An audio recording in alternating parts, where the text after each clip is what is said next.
536년 70년 만에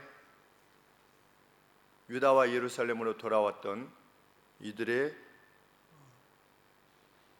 묘목에 대해서 아주 자세하게 기록을 해놓은 내용입니다. 이렇게까지 다 일일이 기록해 놓아야만 되는 당대의 이유는 무엇이었을까라고 하는 것이 참 궁금합니다.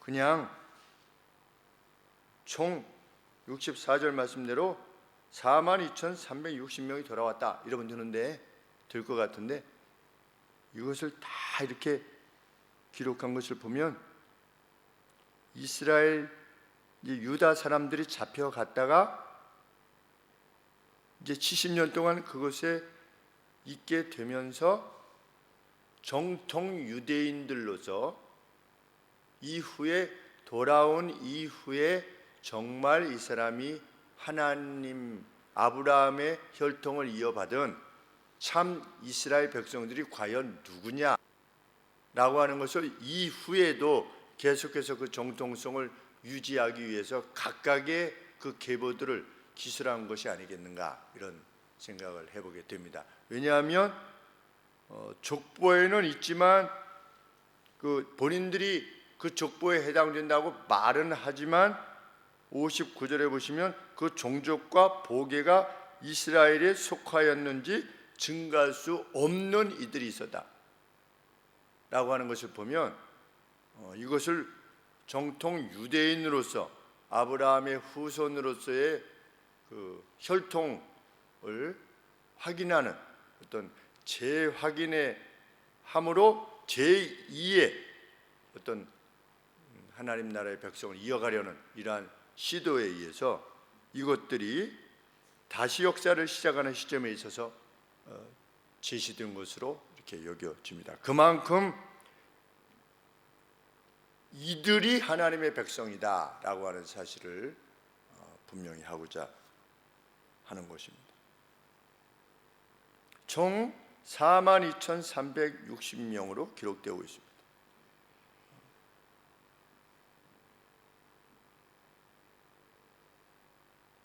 이 귀환에 있어서 인상적인 것은 예루살렘과 유다로의 귀환이다 라고 표현하고 있다는 것입니다. 북이스라엘 10지파에 대한 언급은 없습니다.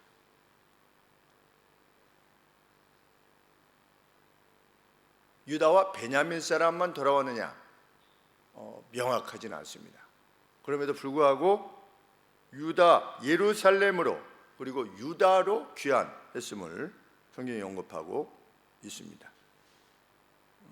북이스라엘 10지파는 하나님 백성으로서의 가치를 상실한 것으로 이렇게 여겨집니다. 예수님 시대에 이르기까지 북이스라엘은 유다라고 부르지 않고 사마리아라 이렇게 불렸습니다. 그러니까 하나님 나라의 역사에 있어서 어떤 그 가치를 완전히 상실했던 것으로 이렇게 여겨집니다. 그래서 우리 예수님께서 지나가실 때 수가라고 하는 곳에 이르러서 그 여인하고 대화를 하실 때 또 사마리아라 하는, 그들은 정통성을 완전히 상실한 것입니다. 그걸로 치면 주전 722년에 북이스라엘이 아시리아에 의해서 멸망당했는데 그 이후로 하나님의 백성으로서의 가치를, 영적 가치를 완전히 상실한 것이기에 성경이 이렇게 표현하고 있지 않는가 하는 생각을 하게 됩니다. 어떻게 보면 무서운 말씀입니다. 한번 버림을 하나님께서 버리신 것이 아니라 그들이 하나님을 떠난 것입니다. 떠났을 때 그때 이제 북이스라엘 쪽에 아주 경건했던 이들이 다 내려오지 않았습니까? 남쪽 유다 쪽으로 사사기 때도 보면 다 이렇게 내려왔습니다.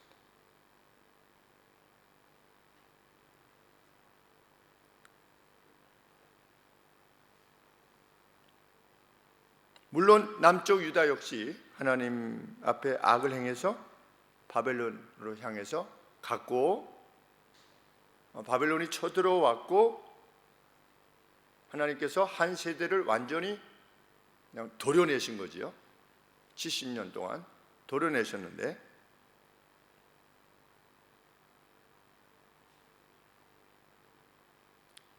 바벨론을 향하여 갔던 이들 전부가 하나님의 말씀에서 순종해서 갔던 것만은 아닐 것입니다. 그럼에도 불구하고 바벨론으로 사로잡혀 갔던 이들 가운데는 다니엘과 세 친구들과 같은 유대인들이 있었고, 하나님의 약속을 기대하면서 예루살렘 성을 향해서 하루에 3번씩 기도했던 다니엘과 같은 인물이 그 포로됨 가운데 있었음이 분명합니다. 그래서 그것을 하지 말라고 했을 때 결코 그만둘 수 없었던, 왜? 하나님께서 약속하셨으니까 70년 만에 돌아오게 할 것이다. 그리고 솔로몬의 전을 낙성식을 행할 때 솔로몬이 또 그렇게 기도했으니까 이 전을 향해서 기도하거든 죄를 짓고 멀리 쫓겨갔다 할지라도 이리로 돌아오게 하옵소서라고 솔로몬이 그렇게 간구했는데, 그 간구를 쫓아서 다니엘이 하루 3번씩 이렇게 간구했던 것을 보면 바벨론으로 포로되어 갔던 이들이 오히려 하나님의 사람들이었던 것입니다.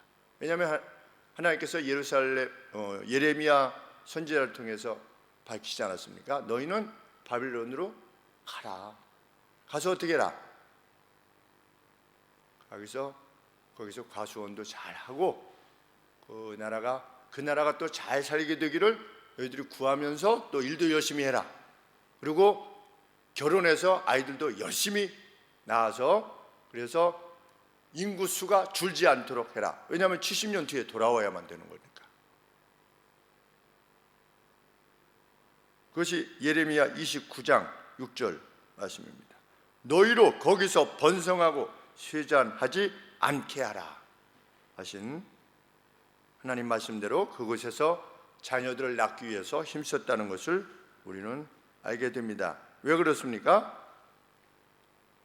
바벨론에 총 3차 침공이 있었는데 1차 때 몇 명이 잡혀갔는지 3차 때 몇 명이 잡혀갔는지는 분명치 않지만 2차 침공 때는 10,000명이 잡혀갔습니다. 근데 10,000명이 잡혀갔는데 1차 때 3차 때 얼마가 잡혀가는지 잘 모르겠지만 돌아온 사람의 숫자가 어떻습니까? 총 42,360명입니다. 그 숫자가 줄지 않고 오히려 더 번성해졌습니다. 마치 야곱의 70명이 들어가서 폭발적인 부흥을 행했듯이, 물론 폭발적인 부흥은 아니지만 그러니까 돌아가고 싶은 사람들만 돌아가라고 했던 겁니다. 포로되어 갔던 사람들 전부가 돌아간 것이 아니고 예루살렘으로 돌아가고자 하는 자들은 누구나 돌아가도록 하라고 했을 때 돌아가고 싶은 사람들만 돌아간 겁니다. 그것을 감안해 보면 이 42,000명은 정말 하나님을 온전히 섬기고 했던 사람들임이 분명합니다. 왜냐하면 그때 그 문명이, 페르시아 문명이 지중해 옆에 붙어있는 조그만 나라 유다, 그거보다 훨씬 더 뛰어난 미국 문명 같겠죠. 지금으로 치면 비교도 안 되겠지만, 그런데 돌아갈 사람들은 다 돌아가라 했을 때 42,000명이면 안 돌아갔던 사람들이 얼마나 많았겠습니까? 여기 레위인들이 보면 굉장히 적습니다. 돌아간 사람들이 몇백 명 안 돼요. 제사장은 4,000명이 넘는데,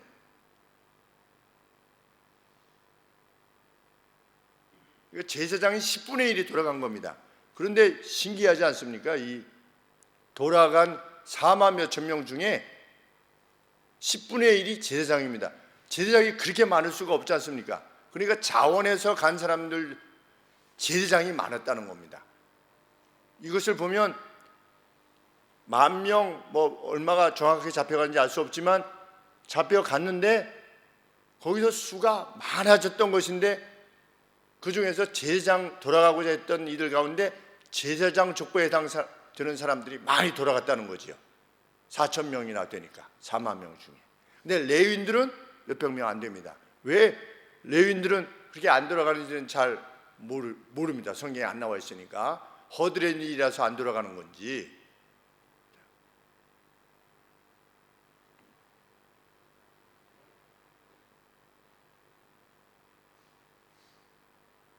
돌아간 이들이 귀환 후에 2년이 되었을 때 여호와의 전 지대가 기초가 놓여졌을 때 돌아왔던 사람들이 여호와를 찬송하며 큰 소리로 즐거이 불렀다. 3장 11절에 그것을 보면 그들이 비록 포로되어 갔음에도 불구하고 맨 마지막에 포로되어 간 사람은 누굽니까? 몇 년 됐습니까?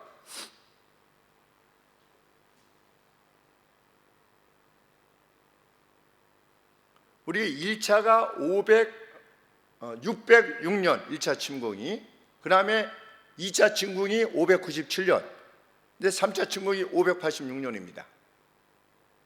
그러면 3차 침공 때 잡혀갔다라고 가정하면 586 빼기 536이면 딱 50년이지요.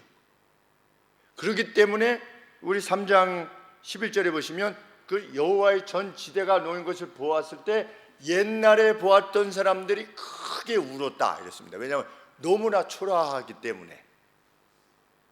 근데 50년 만에 돌아갔기 때문에 예전에 잡혀가기 전에 그 예루살렘 성을 보았던 사람들이 그때까지 살아 있었던 거죠. 다니엘처럼 606년에 536년에도 누가 살아 있었습니까? 다니엘이 살아 있었습니다. 그러니 606년에 사로잡혀갔던 다니엘도 살아 있었으니까 2차 침공 때, 3차 침공 때 사로잡혀갔던 사람들 중에 많은 사람들이 이전에 있었던 전을 보았던 거죠. 예루살렘 전을. 그러니 여호와의 전 지대가 놓여진 것을 보았을 때 그 옛날을 생각해서 크게 울었던 것입니다. 그리고 그럼에도 불구하고 그것이 다시 세워졌을 때 크게 즐거이 노래를 불렀다.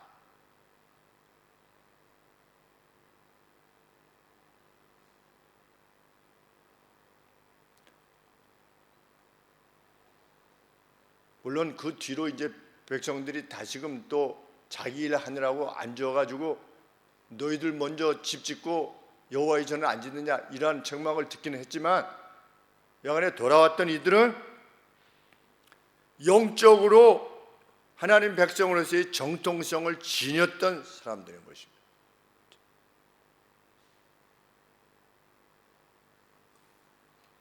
그것은 그들이 비록 잡혀갔지만 하나님의 백성으로서 영적 정체성을 상실하지 않기 위해서 크게 힘썼음을 알게 되는 것입니다. 그들이 돌아오게 하신 것입니다. 하나님은 누구로 돌아오게 하셨냐? 그들로 돌아오게 하셨습니다. 그들로 새로운 이스라엘을 세우셨습니다. 성경의 역사를 보면 내가 돌아오지 않는다고, 나는 안 갈래 라고 하는 사람들이 많다고 해서 하나님께서 손해보신다든지 어떤 역사를 이루지 못하실 수 없음을 성경은 계속해서 밝힙니다.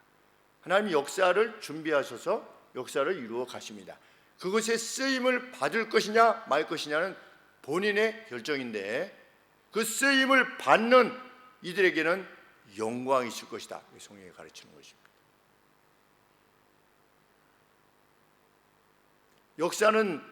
역사의 큰 줄기는 하나님에 의해서 이미 결정된 것입니다.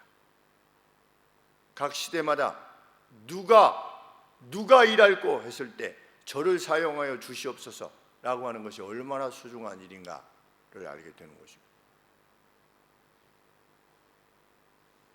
그래서 일생 동안에 내가 행하는 그 모든 일들이 이 큰 역사, 거시적인 역사의 목적을 이루는데 내가 쓰임을 받게 되는 것, 그것이 우리의 일생에 있어서 최우선의 목적이 되기를 원하는 것입니다. 그래서 무덤에 내려갈 때 주님 곁으로 가게 될 때 정말 영광의 삶을 살았다라고 말할 수 있는 사람이 가장 행복한 삶을 살았다라고 말할 수 있을 것입니다. 돈 버는 목적도 그것이 되게 해라. 지위가 오르게 되려고 하는 것도 그것이 목적이 되도록 하라. 건강하려고 하는 것도 그것이 목적이 되도록 하라 라고 성경이 가르치는 것입니다. 성경은 돌아온 이들을 대표하는 인물들의 이름을 언급합니다. 2절 말씀에 스룹바벨과 예수아와 느헤미야와 스라야 쭉 2절에서 지도자를 먼저 언급한 뒤에 분명 성경은 지도자에게 강조점을 둡니다. 그리고 천국에서도 질서가 있을 것을 말씀하셨고 예수님께서도 문화 비유로 10거울의 권세를 차지하라, 5거울의 권세를 차지하라 하신 말씀대로 그 천국에서도 어떤 그 질서 가운데 다스림이 있을 것이라고 하는 것을 분명히 알려주셨는데, 우리가 스룹바벨, 총독으로 왔던 스룹바벨 이름을 영원히 기억하게 되는 것입니다. 얼마나 영예로운 이름입니까? 영원히 기억되는 것입니다. 에스라, 느헤미야 영원히 기억되는 것입니다. 우리 이름이. 그 반열에 누가 설 것이냐? 그것은 오늘 우리에게 주어진 이 짧은 인생, 주인이 그렇게 말하지 않았습니까? 적은 일에 충성되었다. 이 땅에서 이런 적은 일에 충성되었는데 더 큰 것을 우리에게 분명히 맡기실 것입니다. 그것을 확신하며 나가는 사람이 믿음의 사람인 줄 압니다. 이후 3절부터 35절까지는 어떤 패밀리 중심으로 백성들의 가정들에 관계되어진 수를 쭉 언급됩니다. 이 많은 자손들을 하나님이 지키시고 거기서 먹이셨다는 것을 우리가 알게 됩니다. 그들이 그곳에서 쇠하여지지 않고 그저 끝나지 않고 다시금 돌아오게 하신 하나님. 그 다음에 36절부터 42절에는 돌아온 사람들의 10분의 1이나 될 정도로의 제사장들의 수, 제사장들이 충성스러웠다는 것을 알게 됩니다. 근데 레위인들은 350명만 돌아왔습니다.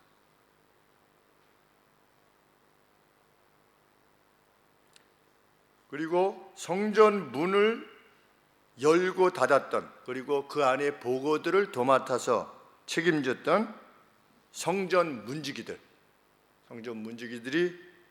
139명,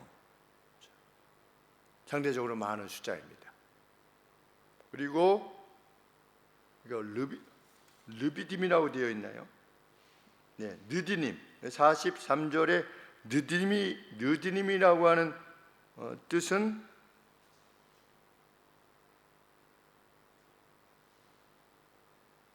템플 서번트다 이 뜻입니다. 성전의 종들이라 이런 뜻입니다. 43절에 느디님 사람들은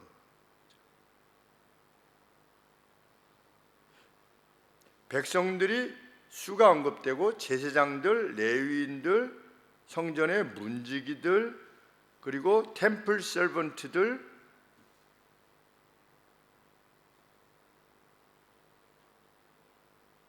그런데 이 주석에 보니까 이 느디님들은 기브온의 후손들로 인식되어진다. 그리고 이스라엘 사람들은 그들을 기브온 족속, 우리 여호수아가 속임을 받아가지고 죽임을 면했던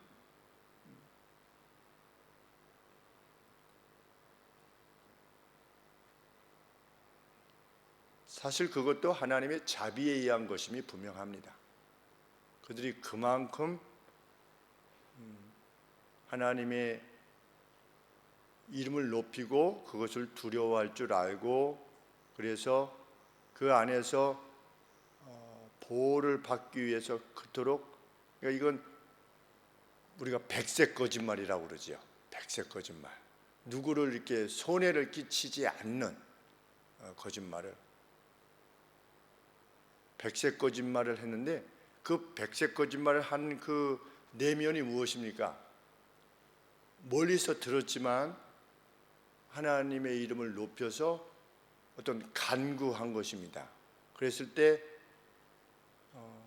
그것이 하나님께서 용납할 수 없는 것이라면 그냥 무효화시켰겠죠. 왜냐하면 거짓말을 한 것이니까.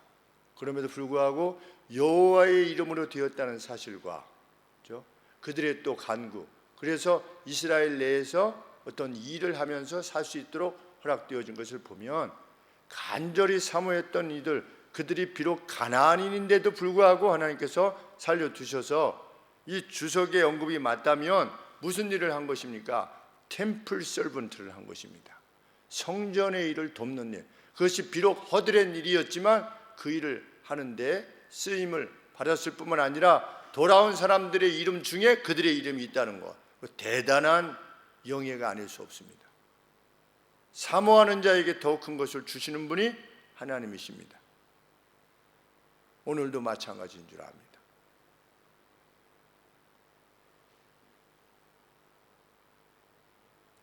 (43절부터) (58절에는) 솔로몬의 종들, 솔로몬의 서번트, 솔로몬의 종들인데, 이것도 주석을 보니까 성전을 지을 때 역군으로 일했던 사람들,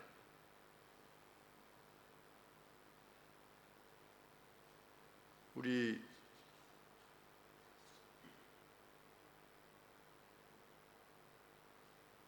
역대하에 보면 솔로몬이 성전 지을 때 사람들을 불러다가 어떤 일을 시키는 그러한 일이 있었는데, 그 성전을 지을 때 역군으로 일하면서 이후로 솔로몬의 가정 안에 살면서 그것을 영예로 알았던 사람들, 그 사람들을 솔로몬의 종들이라 이렇게 일컫는데, 그들의 수도 여기에 기록되어 있는 것입니다.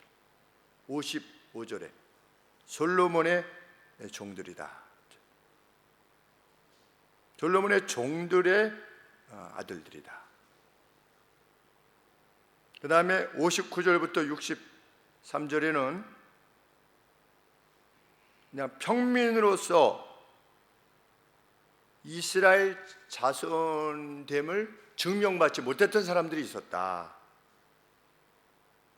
그리고 제사장 후예라고 그러는데, 제사장들의 후예라고 하는 어떤 증명을 받지 못했던 사람들이 이렇게 있었노라. 성경이 기록하고 있습니다. 분명치 않았다는 것이죠. 그 다음에 64절부터 67절에는 온 회중의 수가 얼마였으며 짐을 부리는 동물들의 수, 동물들까지 기록했는가? 동물들이 엄청 많았습니다. 그렇죠? 네. 이것은 탈출이 아니라고 하는 것이죠. 마치 애굽에서 나오는 때에 큰 재물을 가지고 나오게 될 것이다, 애굽 사람들의 호의를 받은 채로 나올 것이다 라고 아브라함에게 예언해 주셨는데, 정말 그렇게 되었던 것처럼 70년 만에 고토로 돌아오는 것이 무슨 탈출이 아니고 독립이 아니었다. 그들의 우애, 호의 가운데 너희 각 지역에 있는 사람들은 유대인들이 돌아갈 때 그들에게 좀 줘라. 우리 고레스 왕이 그렇게 칙령을 발표했는데 사람들이 동의하고 그들에게 준 것입니다. 있을 수 없는 일들이 어떻게 일어난 것인가? 하나님이 70년 뒤에 그렇게 돌아오게 할 것이라고 행하셨던 그 예언의 성취다라고 하는 점을 좀 계속 강조하고 있는 것입니다. 하나님은 말씀하신 것을 반드시 이루시는 분이시다. 여호와의 말씀은 정미하니, 성경에 여호와의 말씀은 정미하니, 그런데 정미하다는 게 무슨 뜻이냐면 테스트가 끝났다, 이런 뜻입니다. 역사 가운데 하나님의 말씀은 테스티드 됐다, 이미. 이거 정말 이렇게 될까? 이것이 아니라 이미 역사 가운데 테스티드 됐다. 우리에게 주신, 우리가 믿고 소망하는 하늘 소망 역시 어떻게 된 것이다? 분명한 것이다.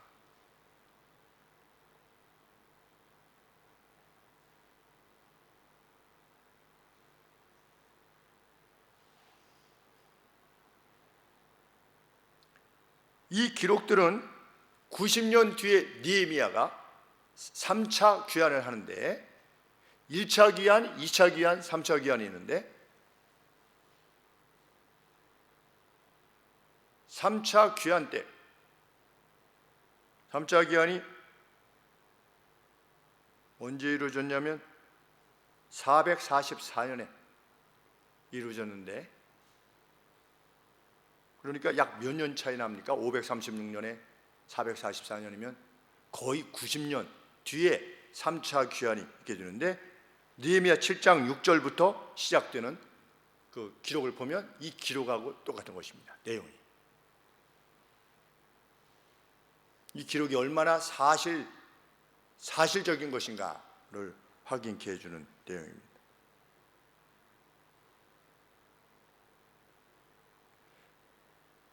이렇게 귀환한 이들에게서 우리가 발견하게 되는 것은 그들이 앞선 세대의 부정을 반복하지 않으려 했다는 것. 이제 새롭게 시작되는 그런 말을 하죠. 제2의 건국이라든지 이런, 이제 새롭게 시작하려고 하는 그들은 악을 반복하려 하지 않았다. 마치 광야 생활 38년 40년 동안 훈련 받았던 이스라엘 백성들이 여호수아의 지도하에 있을 때는 그들이 순종하기를 힘썼던 것처럼,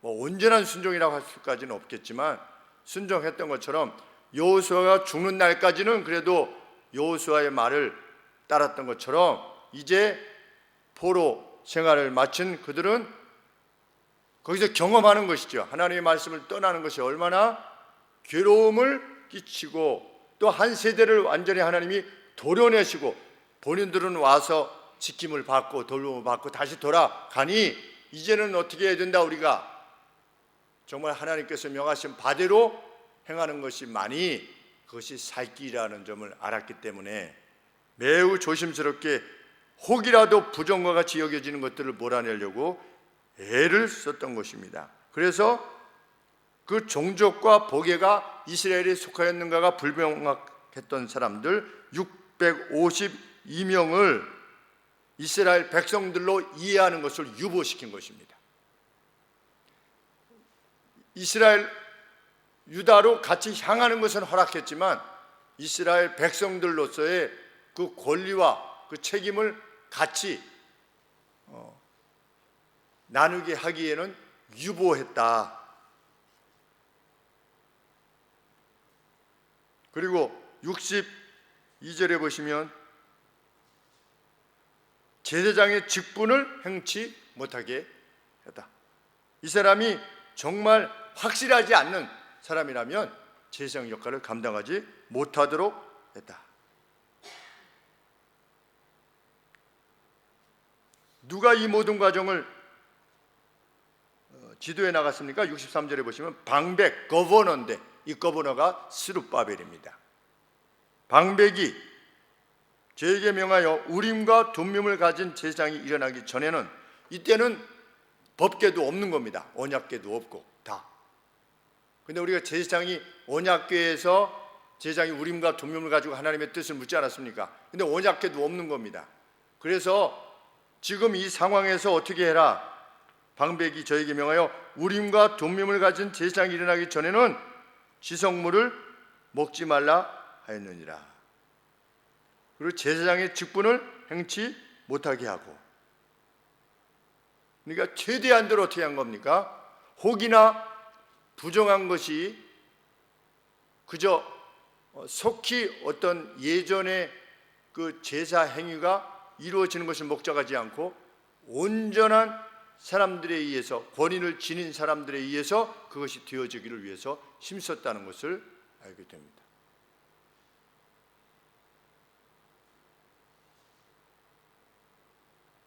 지성물을 먹지 말라고 한 것은 지성물, 지성물이라는 건 뭐냐면 the most high입니다.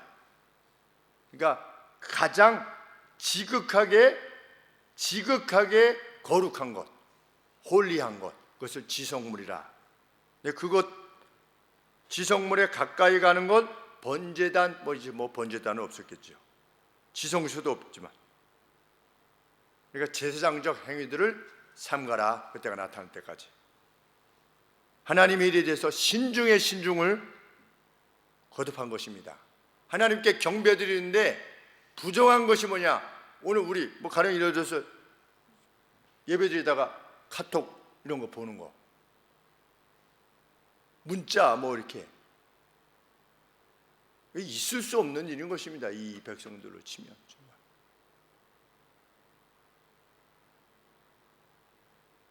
이게 경배냐 지금, 그렇죠? 그냥 모임이냐, 종교적 모임이냐, 경배냐. 우리 어렸을 때는 다리 꼬고 앉는 것조차도 어떻게 하나님 옆에 경배드리는데 다리를 꼬고 앉아 있어? 라고 할 정도로 우리가 하나님의 경배에 대해서, 우리 구약 성경에 이렇게 되어 있지 않습니까? 너희 성전에 들어갔을 때 어떻게 해라? 네 발을 삼가라. 어떻게 하는 것이 네 발을 삼가는 것입니까? 여기에 세상의 주인이신 하나님께서 와서 지금 경배를 받고 계신다 라고 하는 인식을 상실했던 유다 그리고 북이스라엘이 어떻게 되었는가? 북유럽이 어떻게 되었는가? 조금씩 양보했습니다. 세상과 조금씩 타협하고 양보하고 어디 됐습니까? 예배당 건물이 다 옛것이 되었고 무슬림에게 다 팔려가고, 우리가 정말 이 경배에 들어오면서 마음조차도 어떤 부정을 씻어내고, 심지어 우리 이전에 불교를 믿으시는 분들은 자기 불상 앞에 나가기 전에 목욕 제기하지 않았습니까? 몸을 깨끗하게 하고. 그런데 우상 앞에 나갈 때도 그렇게 하고 나가는데, 우리가 오늘 하나님 앞에 나올 때 정말 그런 심정으로 손을 씻고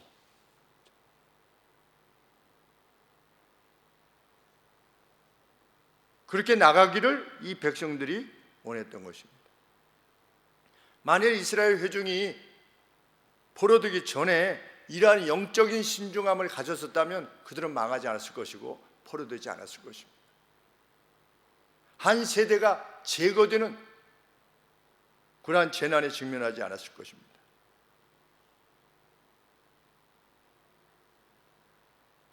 우리 6.25 때 부산에 피난했던 교회 지도자들이 부산에서 총회를 열어가지고 부산에서도 싸웠다. 지금 전쟁 중인데 전쟁의 와중에서도 다 몰려와 이제 위에서도 내려오고 여기 있었던 교회 지도자들도 부산으로 몰려서 그런 데서 총회를 할 때 그 총회에서도 목사들이 싸웠다는 겁니다. 전쟁 중인데도. 전쟁이 왜 일어나는가?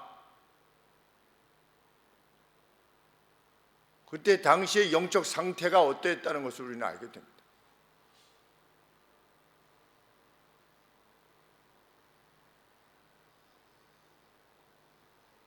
전쟁을 허락하시는 이가 누구십니까? 하나님이십니다. 우리는 북한에 무슨 이스칸데르 그거에 무서운 게 아니고, 하나님이 우리나라를 이렇게 지켜보실 때 하나님은 다른 사람 안 지켜봅니다. 교회들을 보시는 겁니다. 교회 내의 성도들을 보시고 성도라 일컫는 자들을 보시고, 오늘도 오늘 참 기쁘고 감사한 날이었는데 이제 박선중 선생님까지 뵙고 오늘 꿀 한 병씩 감사합니다 해가지고 선물 드리고, 식사 가까이 오셔서 2층에서 오셔서 예배 기도하시고 이렇게 하셨는데 그 집사님이 무엇이라고 말씀하시냐면 요새는 장로들도 다 술 먹고 그렇게 말씀하시는 겁니다. 장로들도 다 술 마시고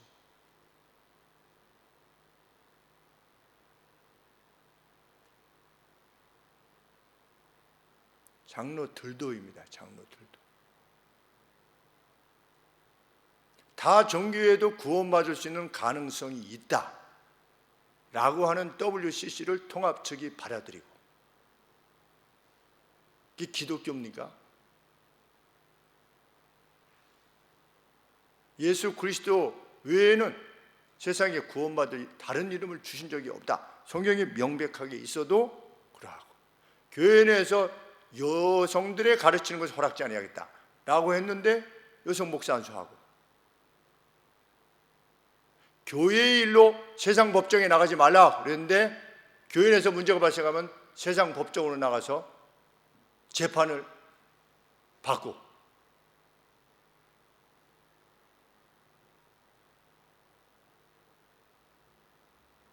교회 다니는 사람이 불상 앞에 가서 이렇게 하고,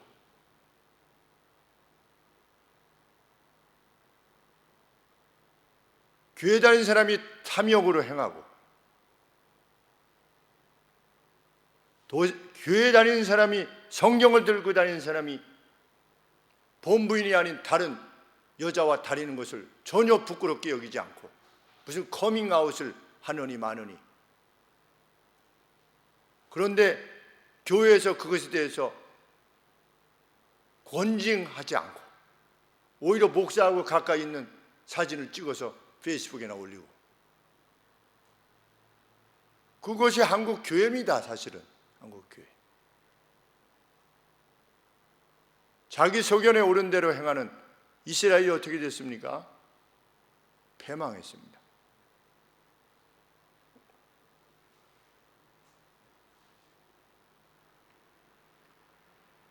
만일 이스라엘 회중이 포로되기 전에 이러한 영적 신중함을 지녔더라면 그들은 그 재난에 직면하지 않았을 것입니다. 안타깝게도 인간은 하나님의 징계를 경험한 이후에나 여호와께서 요청하시는 바가 얼마나 중요하다는 것을, 소중한 것인가를 깨닫게 됩니다. 그것이 인간의 무지입니다. 꼭 당하고 나서 내가 잘못했구나 이렇게 하는 것입니다. 그리고 그 전에 하나님이 이것을 원하시지 않는다라고 하면 그 말씀에 자기를 돌이켜보기보다도 계속해서 그 상태를 유지해 나가는 겁니다. 그것을 성경은 완악이라고 그럽니다. 완악. 변하지 않는 것. 완악은 따로 있는 것이 아닙니다. 하나님의 말씀에 주셔서 이렇게 하지 말라고 했는데 계속해 나가는 것, 그것이 완악입니다. 그 완악은 결국 무엇을 낳느냐? 재난, 고통.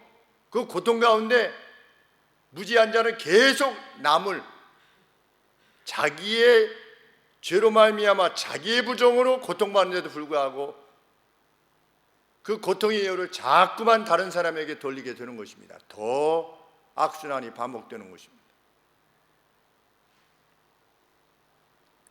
그 누구라도 그가 참으로 지혜자임에 분명하다면 경험하지 않고서도 죄의 영향으로부터 자신을 지키려 할 것입니다. 어릴 적부터 어차피 인간은 동일한 길을 가는 것이야 라고 하지 않으려 할 것입니다. 부자가 되면 교만해질 수밖에 없어 라고 말하지 않을 것입니다. 부자가 되어도 교만해지지 않기를 노력할 것입니다. 그 사람이 지혜자입니다.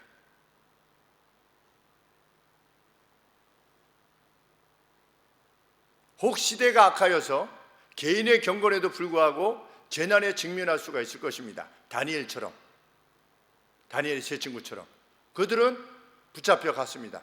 그럼에도 불구하고 그곳에서도 하나님 의지하고 하나님을 위해서라면 생명을 건 맞섬을 행하고자 할 것입니다. 세상의 가치와.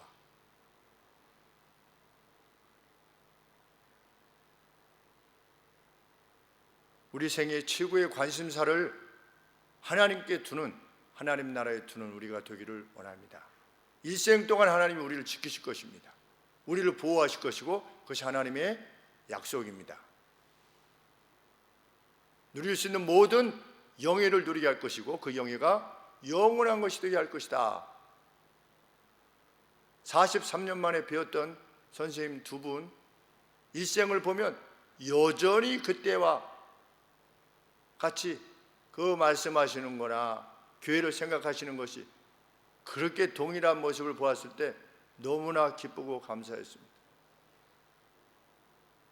본인은 기억나시지 않았을 것이고 제가, 그리고 본인들이 그렇게 하나님 나라 위해서 열정을 다해서 지도했던 이가 나중에 어떤 신앙의 열매를 맺으면서 살고 있는가에 대해서 전혀 아시는 바가 없었을 것입니다. 우리도 마찬가지입니다. 우리가 힘을 다해서 그 누구를 섬기고 돌보고 이랬을 때 그것이 뭐 동년배든 아니면 어린 심령이든, 근데 그들이 나중에 그 영양분을 먹고 어떻게 되는 겁니까?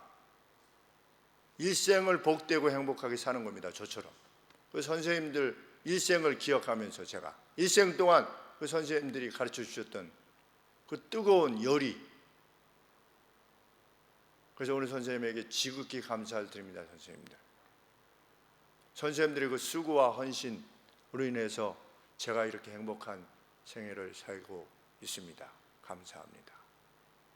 그저 그 지도를 받아서 제가 이렇게 됐고, 제가 또 여기 돼서 우리 박민구 목사님 지도하게 된 거 아니겠습니까? 또 다음 세대, 또 박민구 목사님이 또 다음 세대를 또 지도해 나가고, 이게 신앙의 어떤 그 족보가 이렇게 연결되어 나가는 것입니다. 얼마나 빛나는, 이것 외에는 그 어떤 것도 남아있지 않을 것입니다. 우리 전도서 말씀대로 어떤 가난한 자가 성을 구했다. 얼마 지나니 아무도 기억하지 않더라. 세상 일 아무도 기억하지 않는 것입니다. 세계 최고 가는 갑부, 천년 지나면 마이크로소프트 창시자 기억하겠습니까?